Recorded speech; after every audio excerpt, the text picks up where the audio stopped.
Welkom by hierdie oorsig van hoe kontinentale filosofie plaaslik relevante onderrigpraktyke kan vorm.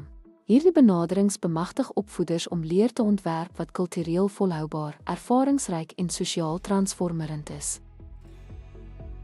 Kontinentale filosofie bied opvoeders kragtige gereedskap om betekenisvolle, konteksensitiewe leerervarings te skep.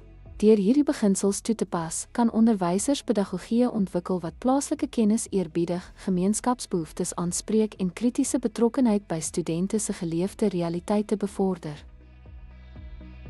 Praktiese klaskamertoepassings behels verskeie benaderings wat daarop gemik is om onderwys deur middel van verskeie beginsels te verbeter.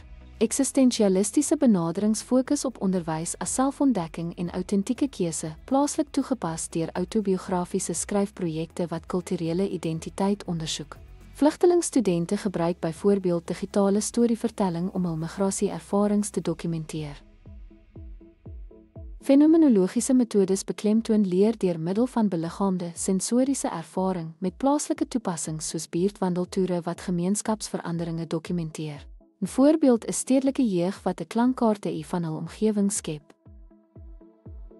Kritiese pedagogie beskou onderwys as 'n middel tot sosiale transformasie, plaaslik toegepas deur aksienavorsing oor plaaslike ongelykheidskwessies. 'n Spesifieke voorbeeld behels studente wat voedselwoestynverskille ontleed met behulp van giskartering. Hermeneutiese praktyk behandel kennis as kulturele interpretasie, plaaslik geïmplementeer deur intergenerasionele mondelinge geskiedenisprojekte. Studente voer byvoorbeeld onderhoude met bejaardes oor tradisionele ekologiese kennis. Die implementeringsraamwerk stel voor om leer in plaaslike kontekste te plaas, gefokus op studente ervarings, die koppeling van klaskamers met gemeenskappe en die bemagtiging van kritiese dialoog.